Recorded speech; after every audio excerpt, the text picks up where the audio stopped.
Hey guys, what's up? Welcome to the 18th episode of Pure Grade Pro Wrest. Today I'm going to be doing a preview for New Japan and Ring of Honor's G1 Supercard, the MSG show. I'm also joined by a special guest. Today I'm with Tyler. Tyler, say hello and introduce yourself.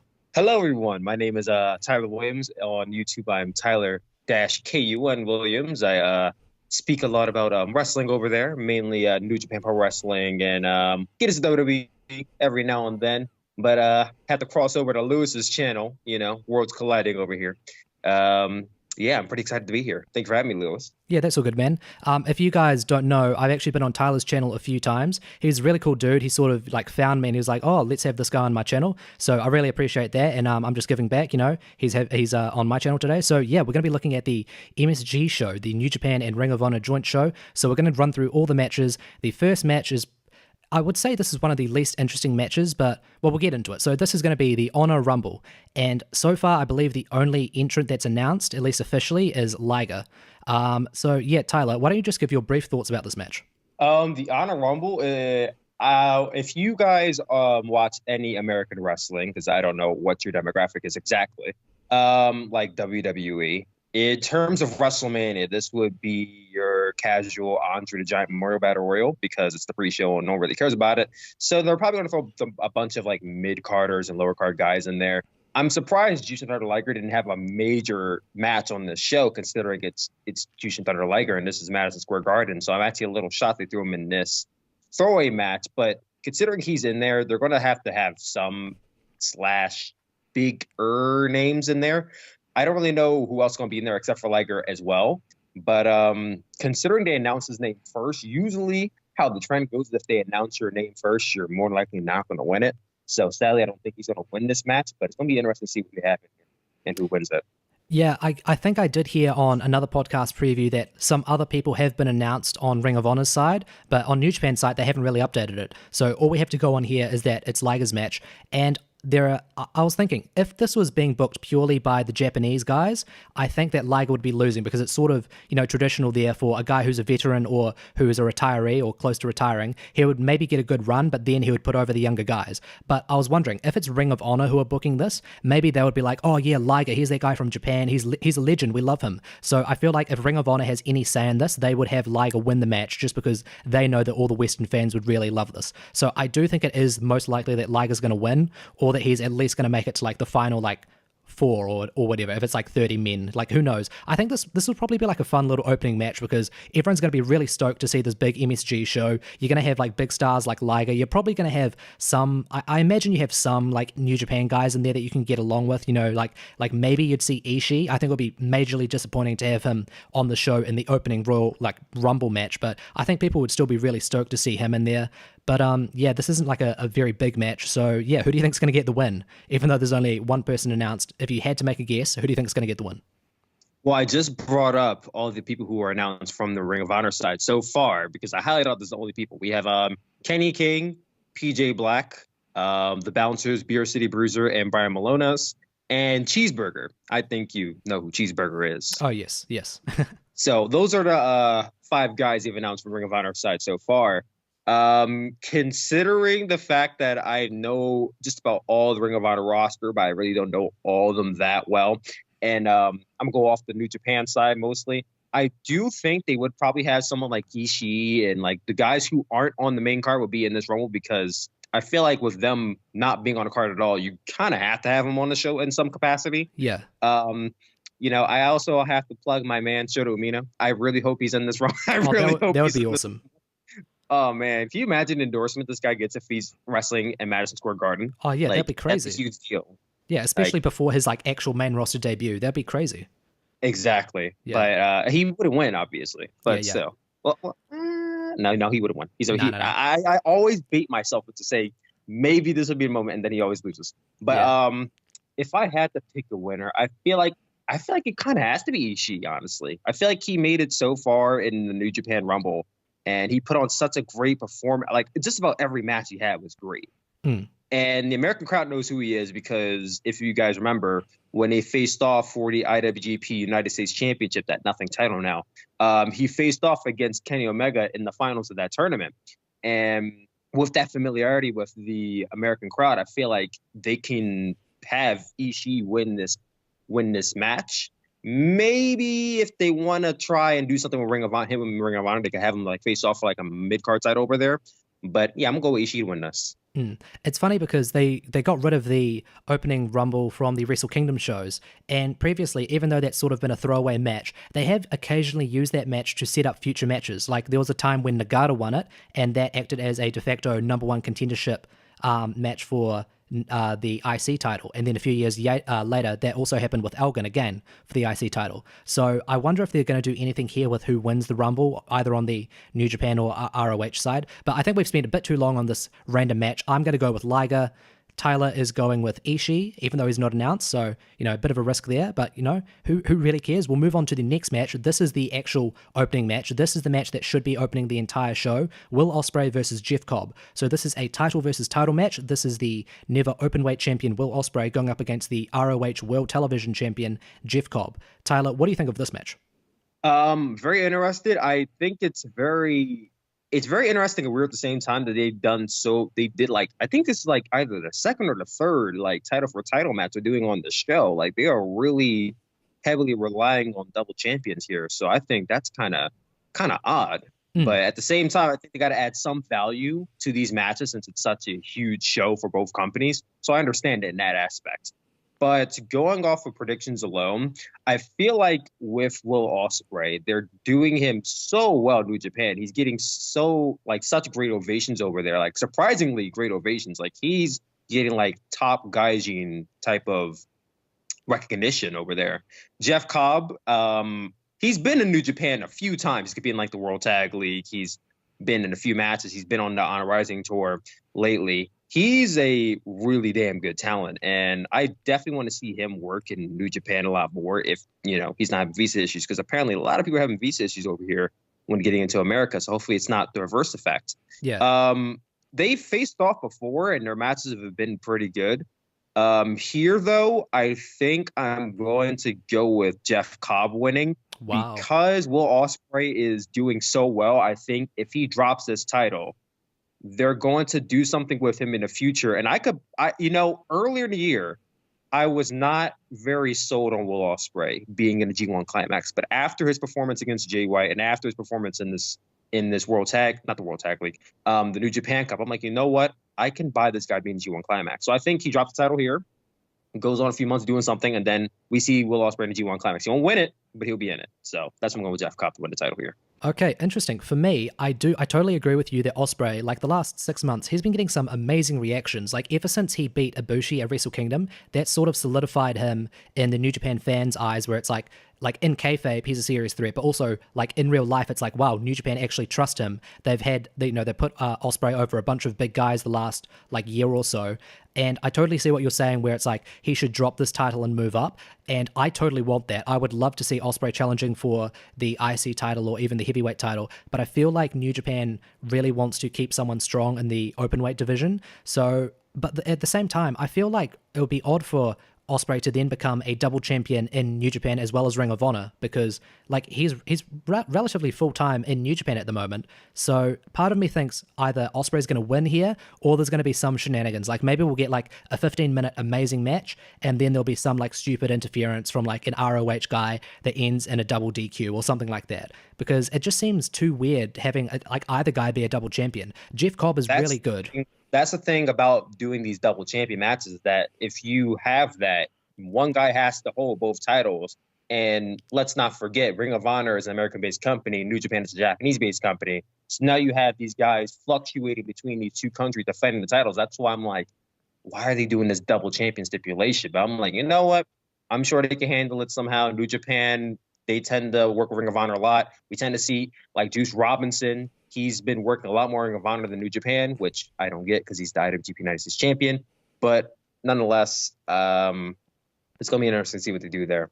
Yeah, I haven't seen as much of Jeff Cobb as I would like. Like anytime I see a match that's usually like, thrown around as being a really impressive match, it has usually been rather great. And I think he always impresses in New Japan. So I wouldn't be totally shocked if he won the title and then had like a few defenses before dropping it back to maybe Ospreay or someone else at Dominion. But I am going to go with Ospreay. Okay, now we're going to move on to the next match. This is between Dalton Castle and Roosh. So yeah, Tyler, do you have any thoughts on this match?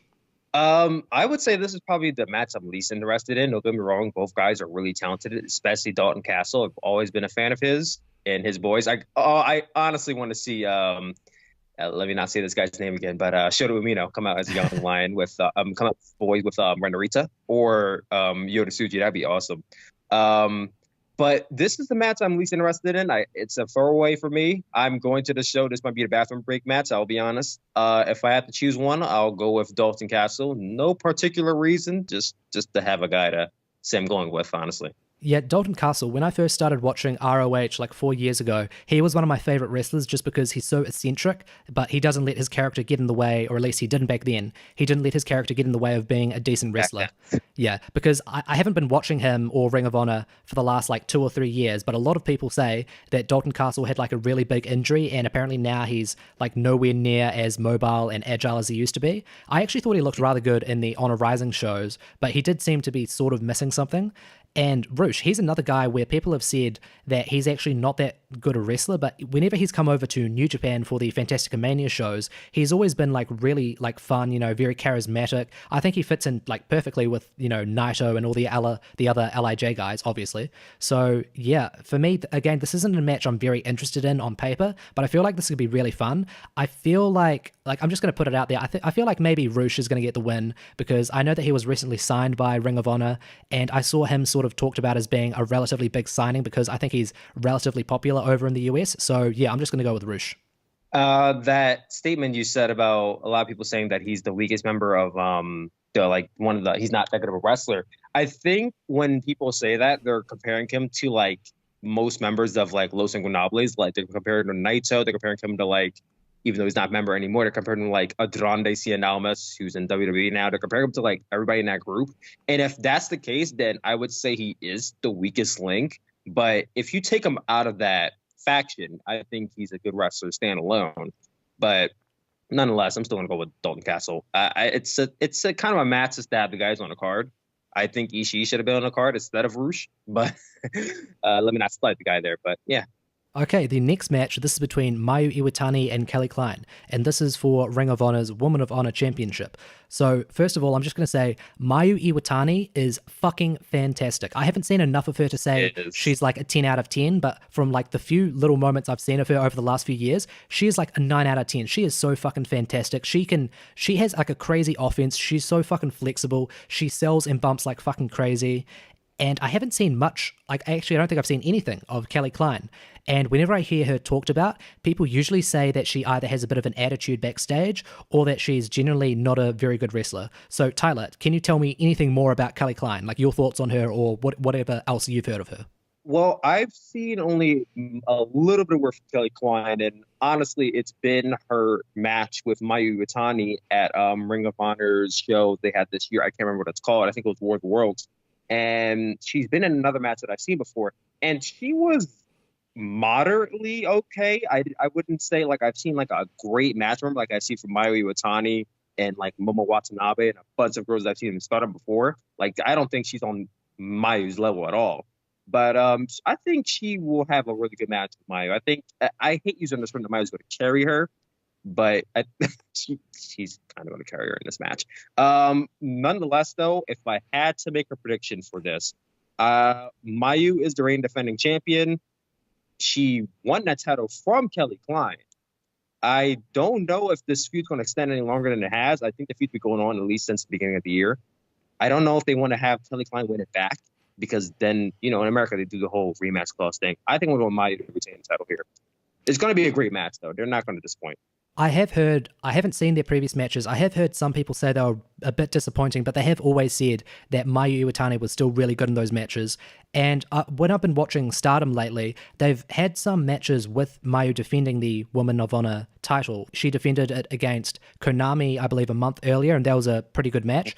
And they've also set up a future match between, I believe her name is Tora or Taru, and she made a challenge for Mayu's Woman of Honor title, and she made it with the stipulation where it's only if Mayu continues to hold the title after her match with Kelly Klein. Yeah. So even though they are throwing that caveat in, I still think that sort of implies that Mayu is going to get the win here, or else like this woman, Tora, she's not like a big enough deal where it's like she could go over to Ring of Honor and, like make like big ticket sales for Ring of Honor having a match with Kelly Klein. So I can't see them continuing that there, and I also can't see them totally dropping the angle. So I feel like Mayu is going to retain.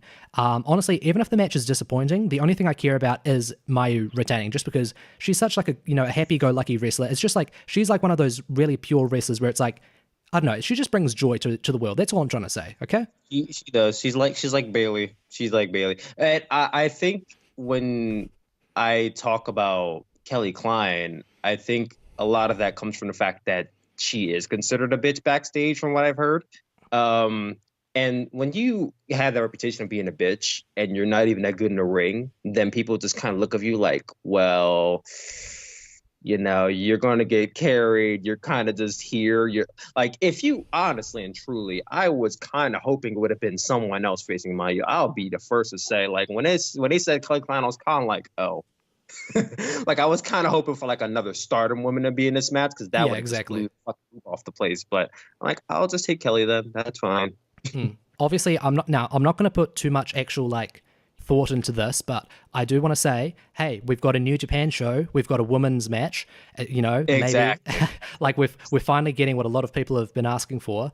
And like, I'm not someone who's like, if New Japan doesn't have like a women's division ASAP, then they're fucking sexist, they need to run out. Yeah, but I would fucking love if they started their own women's division. Like, it doesn't need to take up half the shows, it's not like it has to be 50% men, 50% women, but like if they just started their own women's division, it would be so fantastic. That's just a little aside. I obviously, sorry, what were you going to say, man? I said, listen, that can open the door. Yeah, anytime. That's all I'm saying. Because if it was, like, I don't think it's going to, but if it did open the door, I would highly, I'd totally welcome that. Anyways, let's move on to the next match. This is between Bully Ray and To Be Announced. And this is slotted as a New York City Street Fight Open Challenge. So I'm just going to say right away, whenever I've seen Bully Ray in Ring of Honor, he has never been interesting or entertaining at all. And he's always, like, I know he's been doing a lot of like hardcore gimmicks and stuff, and he's been playing a heel. I feel like I think some people are into it, but I know a lot of people have also been getting annoyed with him being featured so heavily in a lot of like big singles matches on ROH's shows. Yeah, so I'm not really excited for this. We don't even know who it's going to be. There's a lot of talk of it being Flip Gordon, and people have been saying that they'll be really disappointed if it's Flip. And for me, I have a weird relationship with Flip Gordon, because when I first saw him, I thought he was totally like dull and generic high flyer. And then when he actually came to New Japan's Best of the Super Juniors, I think it was last year, he totally like shocked me. And it was like a total 180, because then I was way into him and everyone else was shitting on him. So it's like I totally missed the train, because I feel like everyone was really like talking him up before he came to New Japan. And that's when I'd seen him and I was like, oh yeah, he's sort of average. I'm not really impressed. But yeah, I really like Flip Gordon. If he is going to be the person who's facing Bully Ray here, then obviously I want him to get the win. Do you have any thoughts on this match? First off, when you said I have a really weird relationship with Flip Gordon, I was kind of like, where is this going to go? And then you're like, yeah. So, but to agree with your point, Bully Ray does get a bad rep of Ring of Honor for being overpushed a lot. Like, if you watched his Impact Wrestling days, Bully Ray was a main player over there. Like, coming from WWE, where he was just known as a tag team guy, and making that transition over to Impact Wrestling, where he was like a heavyweight champion, he was a top guy. Like, that was like crazy. Like, everyone like bought into the Bully Ray character, and ever since then, I feel like they kind of used that to their advantage. And when he came over to Ring of Honor, he's a bit older, he's a little bit slower. He's going to, dare I say, the Jericho route in New Japan, where it's, hey, let me do some Extreme Rules hardcore matches here and there, and he gets the win more often than not. People just get annoyed, like, okay, I think we've seen enough of you. So when I hear this, I'm like, the only other thing I could think of might be Tommy Dreamer, because Tommy Dreamer is from New York and he has a really good reputation over there, and over here in Philadelphia, of course. So when I hear this, I'm like, maybe it's going to be Tommy Dreamer. Flip Gordon, I would be disappointed too as well, because it's like All In was a few months ago. I was months ago. I'm a little over that. Don't get me wrong, Flip Gordon. I did hear that he got re-injured again, so it most likely won't be him. It most likely will not be Flip, because I did hear he got re-injured. If it's not Tommy Dreamer, I don't know who else it could be, so that's the mystery there. But Either way, I don't know who would win. I just hope it's not bullying because that would be very disappointing. Yeah. So I hope it's TBD. I have heard some people suggest that this could be the match where we have like a shock entrance from like Suzuki, where it's like you don't really expect it, and Bully Ray's probably on the mic being like, Oh my God, I'll face anyone. Yeah, and then Suzuki walks down, everyone sings Kaze ni Nare, then Suzuki totally fucks him up. That would be cool. I still don't think it's going to be a good match, but yeah, I just like you said, I hope to say Kaze ni Nare out loud. Yeah, that would be worth it. Just say it. Yeah. So yeah, I don't think this is going to be a good match, but just as you said, whoever is facing Bully Ray, I hope it's that person, because not a big fan of Bully Ray. Okay, the next match. This is between Taiji Ishimori, Dragon Lee, and Bandito. This is a triple threat for the IWGP Junior Heavyweight title. So, Tyler, what do you think of this match? This is one of those, like, for me, this is one of the, like, most hyped up matches on this card. I don't know about you. Well, listen, this was the match that, I honestly was like, when I heard this card announced from Madison Square Garden, I said, I'm going to the show. And that was months ago. But I was like, the card's been announced yet. I'm a little iffy on it. But then as soon as they announced Taiji versus Dragon Lee, I was a little, I'll be honest, I'm a huge Hiromu Takahashi fan. So when they announced Dragon Lee, I was a little, I felt some type of way about that. When they put Bandito in there, and I saw that triple threat, I was like, I'm sold on the show now. I'm going. So this match right here, I'm super excited for. Taiji Ishimori is just a phenomenal wrestler. Dragon Lee, Bandito is just a really wrestler in his. Let me not slight Dragon Lee. Dragon Lee is actually really good. I'm just being biased. I was gonna say. But all three men in this match are just amazing high flyers, and I'm a little worried that it's going to be a spot fest. But every now and then, that is okay. And this will be the exception here. I will take it if it's just flips and shits. Taiji Ishimori is going to level it out, though. Taiji Ishimori is going to be the one to put the stiff strikes in there. But between Dragon Lee and Bandito, we're just going to see a lot of aerial moves. But if I had to make a prediction, it's going to be Taiji retaining his title. I don't really see Bandito winning it because I don't think he wrestles in Japan. And Dragon Lee, maybe, but I think Taiji's going to retain his title. And maybe I am hoping that if by some way of like Dragon Lee wins this title, it's to set up Hiromu Takahashi coming out in this show and putting his eyes on that title, and then we get that rematch at Dominion. That is what I'm hoping if Dragon Lee wins. But either way, I think I'm going to go with Taiji Ishimori to retain the title. Yeah, I basically thought the exact same thing. I think, like, as opposed to you, I actually am embracing this being a spot fest. I just want this to be a total car crash. I'm really excited because Ishimori, I haven't been his biggest fan, but ever since, after his Kushida match, ever since then, he's really been impressing me. And this is a match where he can just totally show off all of his style. Dragon Lee, he's been fantastic for years. He's younger than me. I think the dude's only like 21 and he's putting on matches of this caliber. It's insane.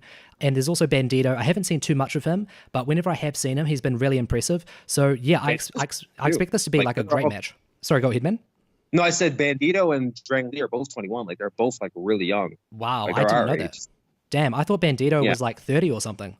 Damn. That's what I thought. And then I looked at him like, he's 21? Like, what the Yeah. And just like you said, I do think Ishimori is going to retain, but if Dragon Lee does retain here, then to me that makes it pretty obvious that either Hiromu's coming down like a minute later to attack him, or Hiromu's going to return in time for the best of the Super Juniors, win that, and then face Dragon Lee at Dominion for like the storyline to end all storylines. The guy who broke your neck is now the champion, like holding the title that you previously held before vacating due to this guy fucking breaking your neck, and now you have a chance to get revenge and win back your title. That's like a perfect story. It mixes in kayfabe and real life stuff. I'd be totally into that.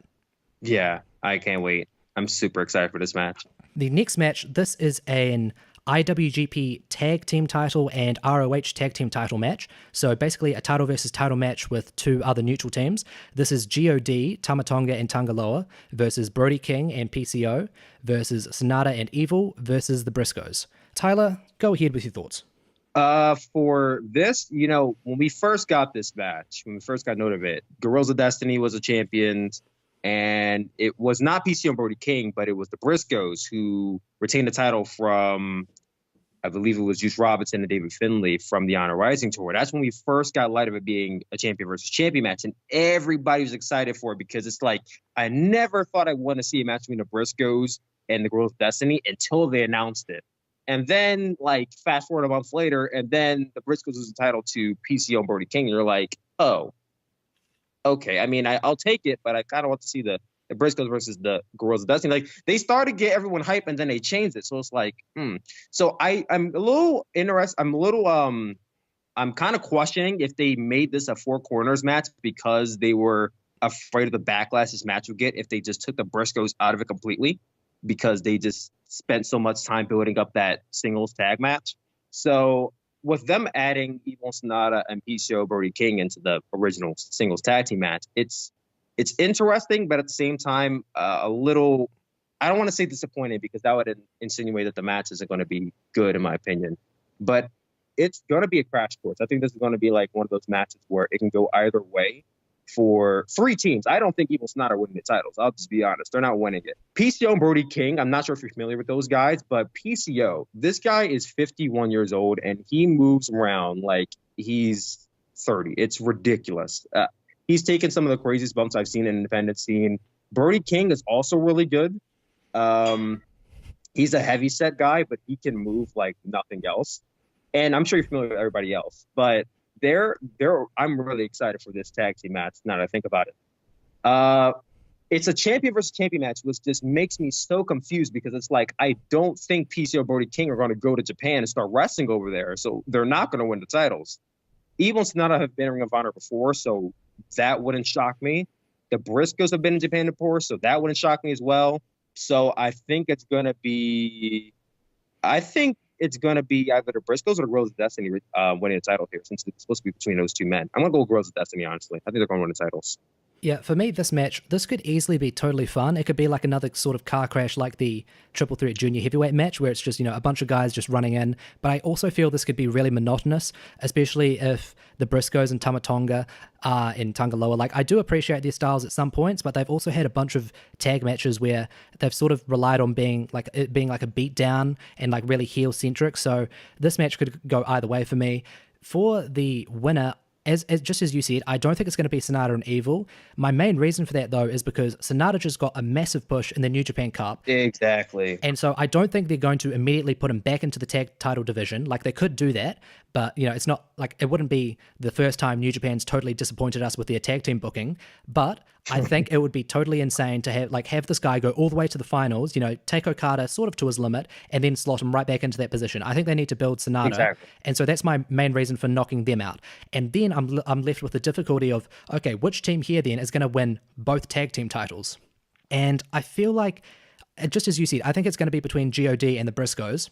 The Briscoes have actually held the IWGP tag team titles before, so it wouldn't be totally crazy, but there's no real story with them there. At least with GOD, even though they aren't my favorite team, they are still like a decent tag team at some points, and obviously they have tie-ins with the Bullet Club, which is the major storyline going on with Jay White in New Japan. So I wouldn't be surprised if Tama Tonga and Tangaloa get the win, also because then, with them holding the ROH titles, that's sort of like another Bullet Club tie that Ring of Honor had previously lost, with Kenny Omega and, the Bucks and Cody all leaving. So then they could be like, oh, hey guys, come to our Ring of Honor show. We've got the Bullet Club showing, even though it's only Tama Tonga and Tangaloa and it's not actually Kenny Omega and the big stars.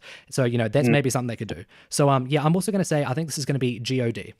So now we're going to go on to the next match. This is Zack Sabre Jr. versus Hiroshi Tanahashi. And this is Zack defending his Rev Pro British Heavyweight title. So Tanahashi earned this match basically as a result of him getting a surprise roll-up pin over Zack Sabre Jr.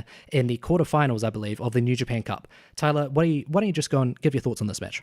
It's going to be good. I mean, as far as I can remember, I believe they're 1-for-1. I mean, it might be different. I mean, they might not be exactly 1-for-1, but if you guys remember last year, Zack Sabre Jr. had to defeat Hiroshi Tanahashi in the finals of the New Japan Cup in order to win the entire thing and face Okada at Sakura Genesis.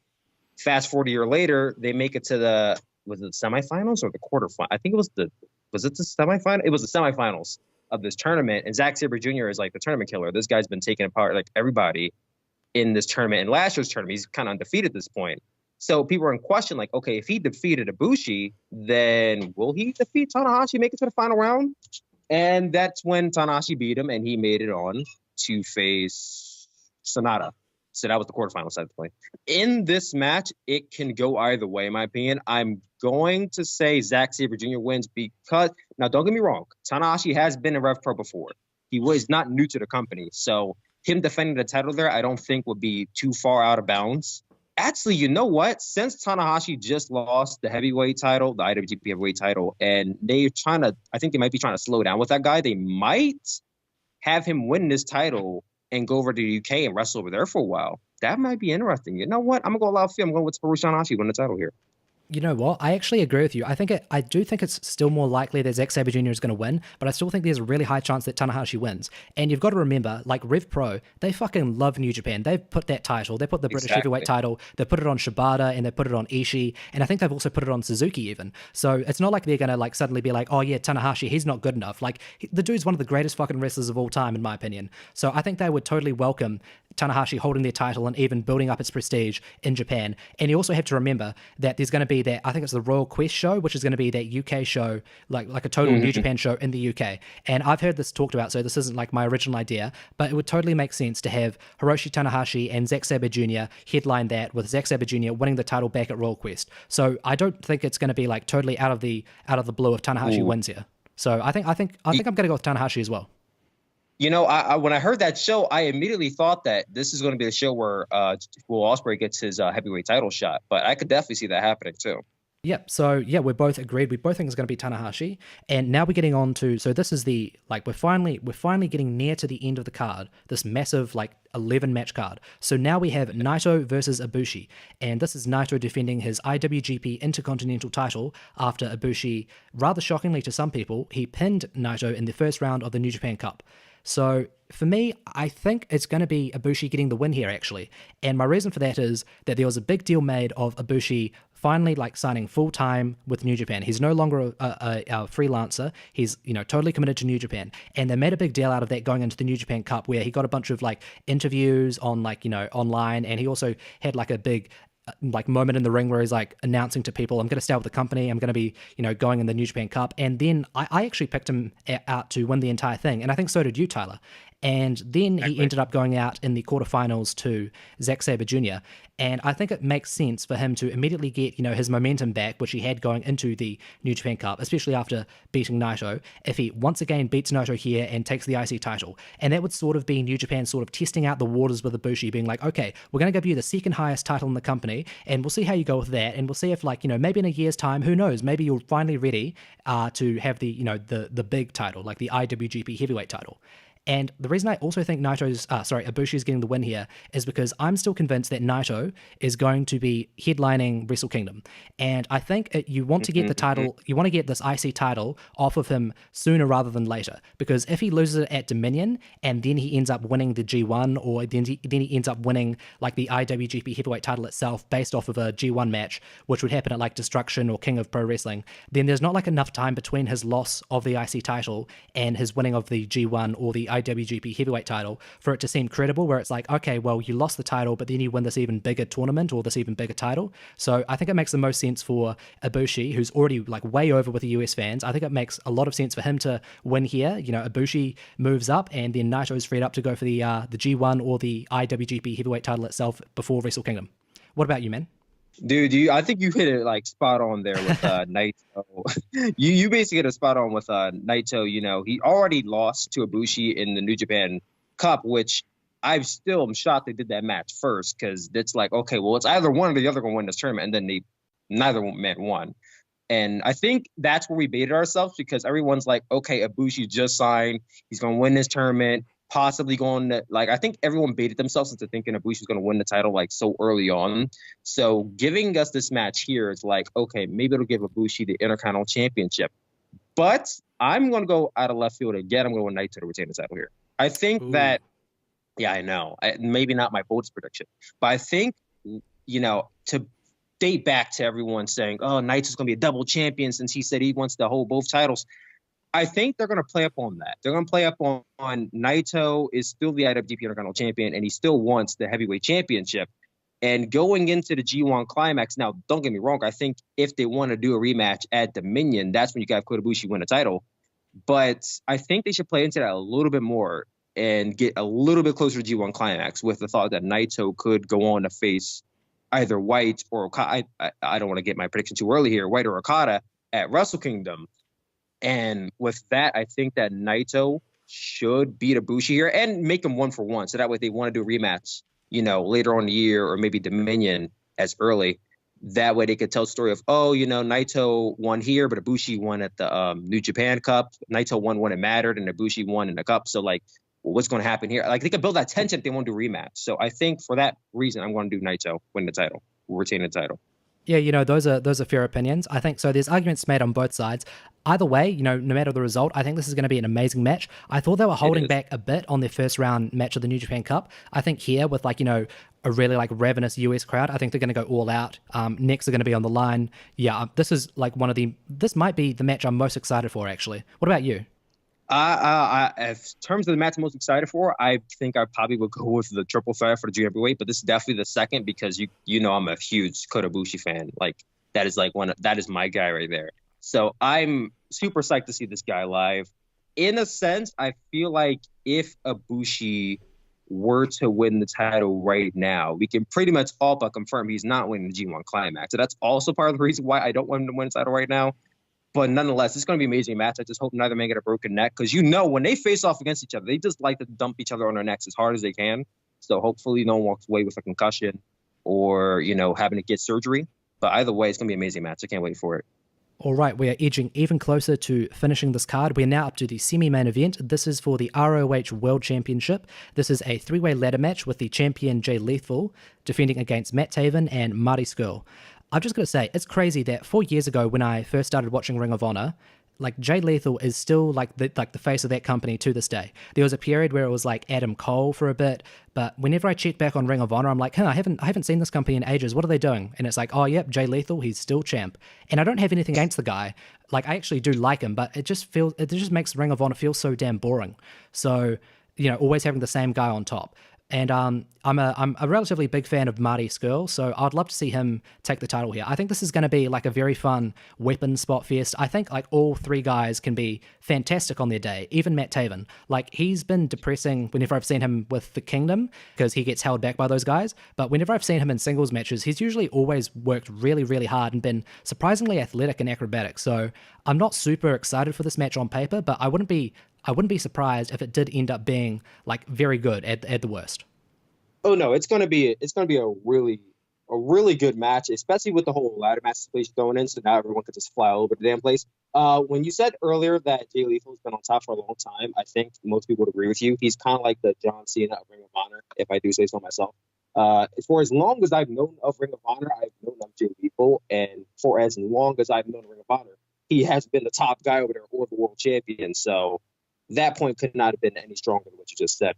For this match, Marty Scurll is a guy they've been definitely trying to push up to that spot as the world champion. He's been there for a while. But the thing on Marty is I think his contract is coming up sooner rather than later. And AEW is about to have their show soon. So now everybody's thinking that, they're going to have Marty win so that we keep him Ring of Honor. Or the thing about that is that when you have someone looming like that and you don't know what they're going to do, the best thing to do is to not have them win a world championship, which is what they did with Kenny Omega because they didn't know if he was going to sign or not. Well, I think they did know, which is why they didn't win at Wrestle Kingdom. But in Marty's case, if he's leaving, they're not going to win the title, which I think would have been the best place for him to win it at. Matt Taven, he's part of the Kingdom. He's the leader there. The feud is really between Matt Taven and Jay Lethal. So if anyone were to win this match, it would be Matt Taven, in my opinion. So I'm going to go Matt Taven win this match. So that way they can extend out that rivalry between Jay Lethal and the Kingdom. So I'm going to go Matt Taven win this match. Okay, even though I would love to see Scurll take the title, I do think they're probably still going to go with Lethal just because, as I said, he's their guy that's going to reign for 100 years. So, as I said, I still think this match has potential to be very good, even great. If Lethal wins, either way, even if it does end up being a great match, I'll still feel a bit depressed at the end. Anyways, let's now move on to the main event. So this is the headliner for the MSG show. This is Jay White, the IWGP Heavyweight Champion, defending his title against Kazuchika Okada, who has just won the 2019 New Japan Cup. So For me, I could go either way on this. I could totally imagine New Japan being like, okay, we've got this guy, we've just hotshotted him onto the title, but he's still not taken like as a serious threat in the company and like as a serious member of the Big Four in New Japan. So I think it would like make a very big statement if they said, not only did we give this guy the title against Tanahashi, we're actually also going to have him get yet another win over Kazuchika Okada and in like a massive, like a major show like the MSG show. So I do, and personally, I think there's a better story there in continuing to keep the title away from Okada, because he had the title for like 700 days. And look, Okada's my favorite wrestler. You know, I absolutely love that dude. I think he's absolutely, like, he's otherworldly. But I think he's been getting such fantastic reactions ever since he lost the title and went through his downfall arc, that I think you need to really milk that further. I think you need to continue to have him away from the title even until the time of like Dominion or like Destruction or even Wrestle Kingdom itself, because that way you build up sympathy, and those few fans, and there are quite, like, there is a vocal minority of fans who were getting sick of Okada even before his like massive 700-day reign. They were like, oh, this guy's been champion basically for like 4 years straight, if you excuse like a 2-month dip where he didn't have the title. So I think the best option here is to have Jay White have the title, because what does that say? Like, you have a massive, like, historic show in the US at MSG, and you don't choose to go back to your ace after like only like maybe 6 or so months. You choose to have your new guy who like you really want to establish as a big star. You have him go over your already established ace. I think that immediately solidifies Jay as a serious contender, and he can drop the title like a few months later at Dominion. That way the fans don't get like worn out having a heel champion on top, but then you've already established Jay as a serious guy who you can build upon further, like later, like in years to come. So either way, I think this will be a great match. I love their match at Wrestle Kingdom, and I do think we're going to get another Jay White victory. But I wouldn't be surprised if they do decide to go back to Okada. And even though I would like my true heart is like, oh, I really want to see Okada win, I feel like the better storyline potential is in Okada losing and Jay White continuing his, you know, the cutthroat era. That's what I think the best option is. What about you, man? You know, going into this, I said to myself, going to the New Japan Cup, I said, it doesn't matter if Okada wins or if Bushi wins or Naito wins, Jay White's going to retain. I don't see a reason for them to build this guy up so strongly, having him beat Tanahashi, having him beat Okada earlier in the year, like have a great one in the G1 climax, then go on to beat Okada at Wrestle Kingdom, then beat Tanahashi for the heavyweight championship like literally a few weeks later, only for him in the end to lose to Okada. Like, no, that doesn't make any sense to me. I don't think they're going to invest that much in the guy for him to just lose it back to Okada. Don't get me wrong. I do feel like it was the wrong decision to bring back the Rainmaker so soon if they knew they were just going to have him beat Jay White, because now it's like, okay, he's supposed to be the quote-unquote Rainmaker, but he still lost to Jay White. And then you're going to get back to this point where it's like, okay, maybe this is the time, and then lose to Jay White again. So it's like, if that's the case, I think we should have just stayed with the crazy red-haired, here comes the balloons Okada. But either way, we got this match. We're dealt with this card. I'm fine with it. I still think it's going to be a great match. I think it's going to be the best match they have so far, because if you ask me, I thought the Wrestling match was a little disappointing. But it's going to be weird in the sense that, like you said, I feel like it's the ace of Japan. He's one of the most well-known guys they have. He is the most well-known guy they have in Japan right now. So they could go to MSG and they could have Okada win that title back, and he can go on a semi-lengthy reign until Wrestling Week face Naito or whatever. But I don't think they should do Jay White like that. They have to keep that momentum going. He already beat all these guys. You can't just have him go in there and just lose to Okada like a jabroni. So I'm going to go with Jay White to retain the title here. He's going to go to Dominion. I think if there were any place for him to lose the title to Okada or anyone else, it's going to be Dominion.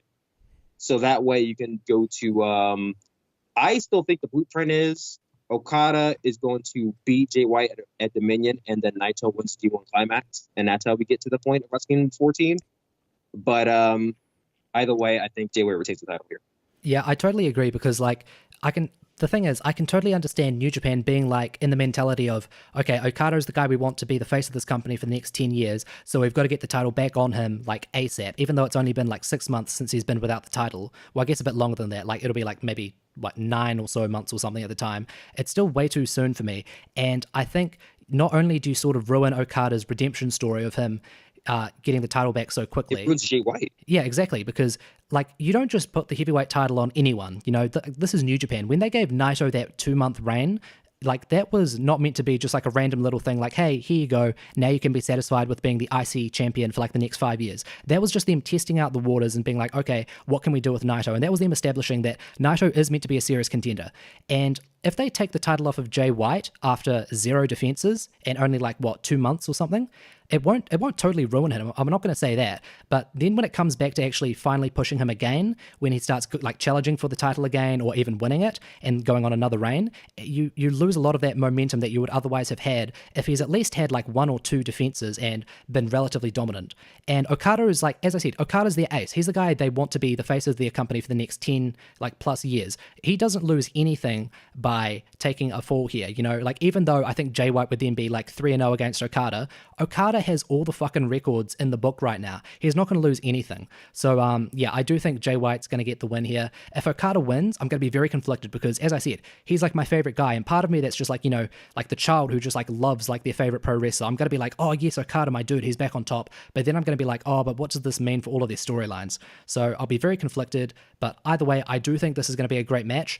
I actually think this might be, now that I think of it, this might be my most hyped up match because regardless of the result, regardless of the match quality, the result itself is going to be very interesting, and I'm going to be like hanging on absolutely every near fall. Yeah, okay, so this brings us to the end of our preview for the New Japan and ROH. Whoa, go ahead, man. One last point.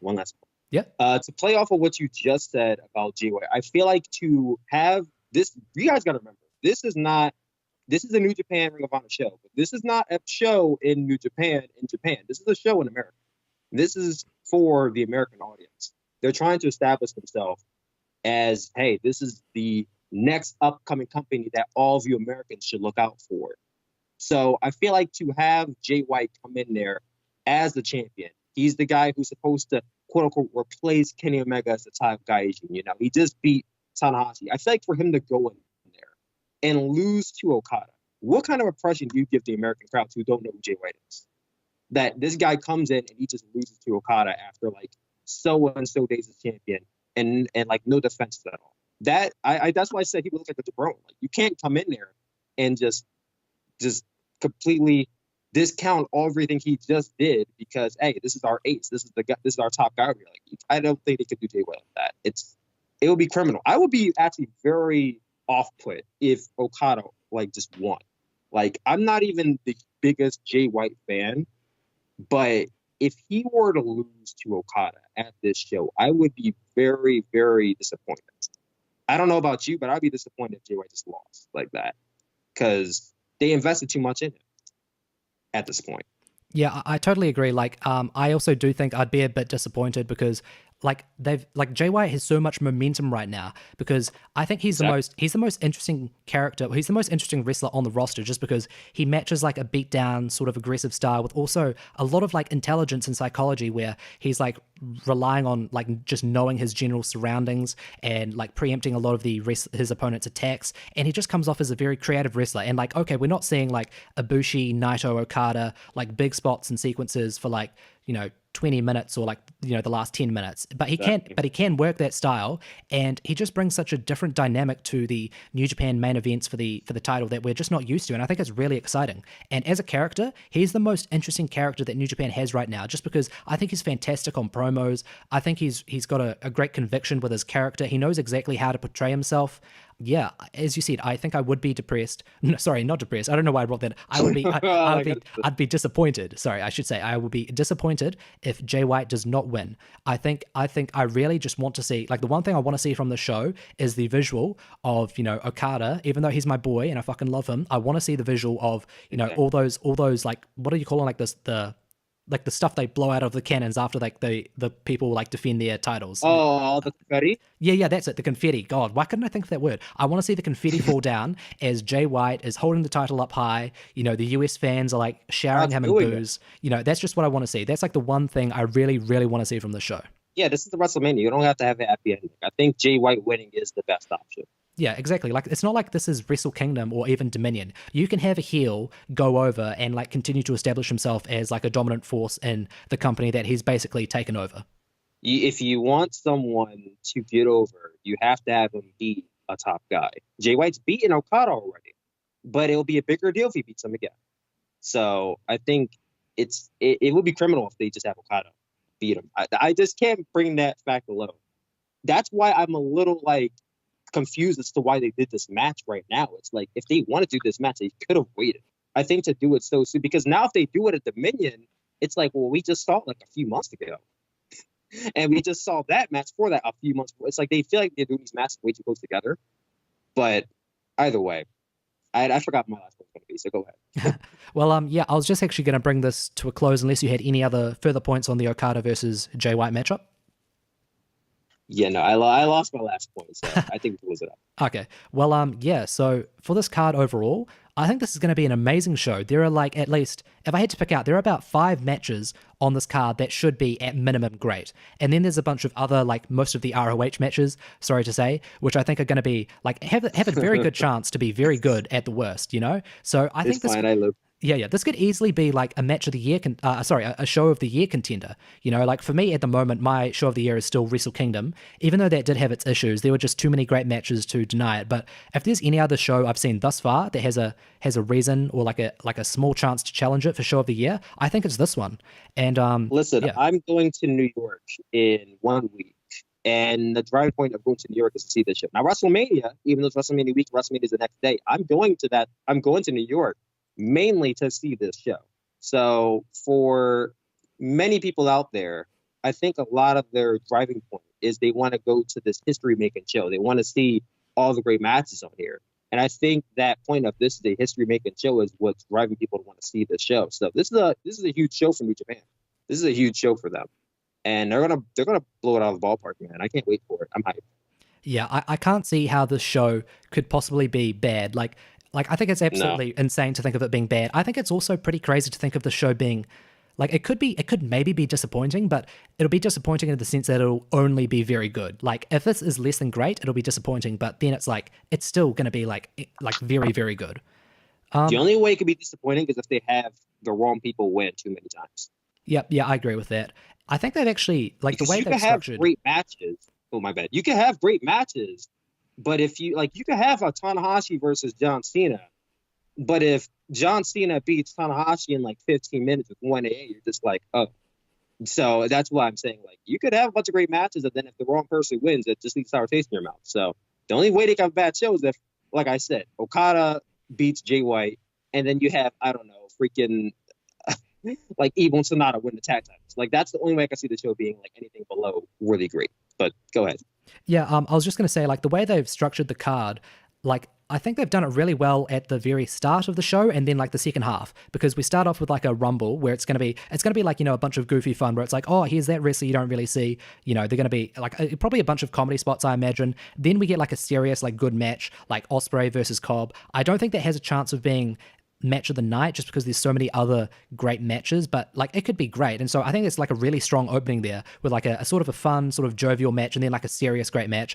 And then you've got a bunch of the Ring of Honor matches. You've got Castle versus Roosh, you've got Mayu versus Kelly, you've got Bully Ray versus whoever. And I feel that's going to be a bit of like really difficult for me to sit through just because those like 3 matches there I'm not really interested in. But then we immediately go right back to the good stuff. We've got the junior triple threat, then we've got the tag titles, title versus title match, that could be good. Then we've got, you know, Zack Sabre Jr. versus Tanahashi, and from that match on, everything is gold. Well, I mean, apart from the ROH title match, which could still be, you know, very good to be fair. But yeah, that second half of that show, like on paper, that's one of the best like lineups for a show I've seen this entire year. Exactly. Like I said, I'm more hyped for it to WrestleMania this year. So that's to say all you need to know. Yeah, so yeah, I'm really jealous that you get to go see this show live, man. Be sure to give me some updates, like even if it's in real time. If you book your flight. Dude, oh man, I fucking wish, man. I haven't even seen a live wrestling show just because I live in New Zealand and like, you know, there's like, we do have local shows, but they're really like sort of low tier sort of stuff.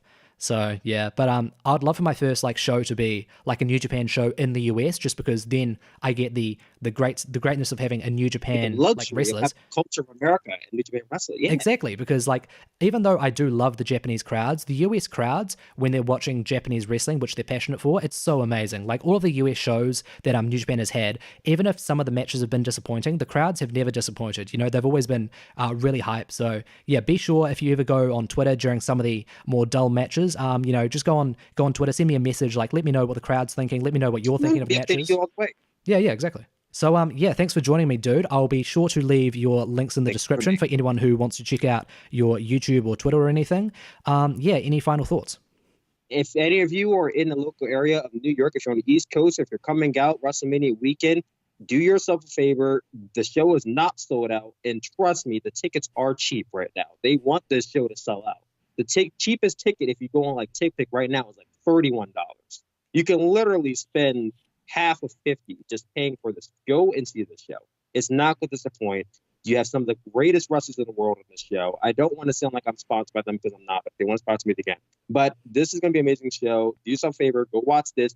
Go watch some independent wrestling. I see a lot of people who are stuck in their ways of WWE is the top company. I want to see other. No, you have to do yourself a favor. You have to watch other wrestling. Watch other wrestling. New Japan Pro Wrestling is one of the best wrestling companies out there. Ring of Honor. It gets touchy sometimes with the booking, but they have some great wrestling as well. You have Stardom, you have DDT, you have WXW. Joey Janelle Spring Break's one of the most hype independent wrestling shows out there. If you're not going, get yourself Fight TV and go get some collections.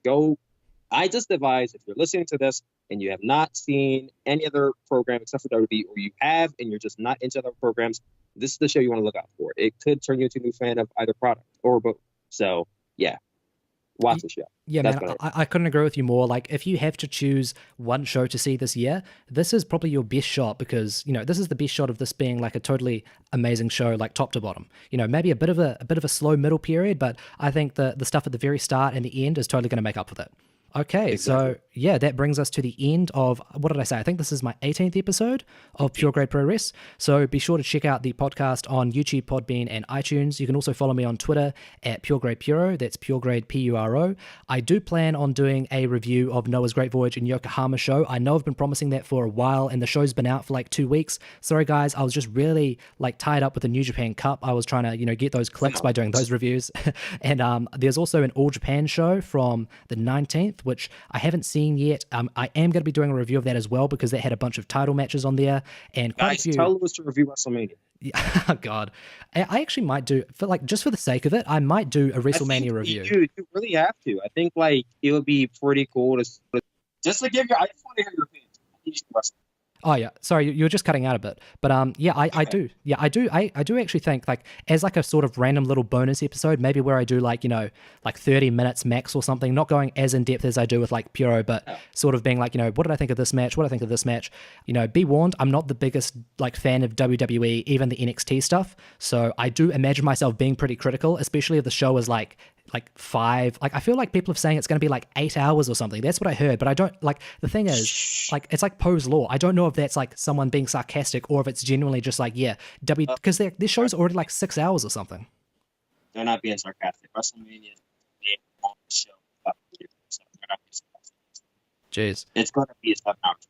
Damn. Okay. Well, that may lessen the chances of me doing a bonus episode review of WrestleMania. Yeah, anyways, thanks for joining me, Tyler. This has been the 18th episode of Pure Grade Pro Res. I'll catch you guys later. Peace out. Goodbye forever. See you guys soon. Later, guys.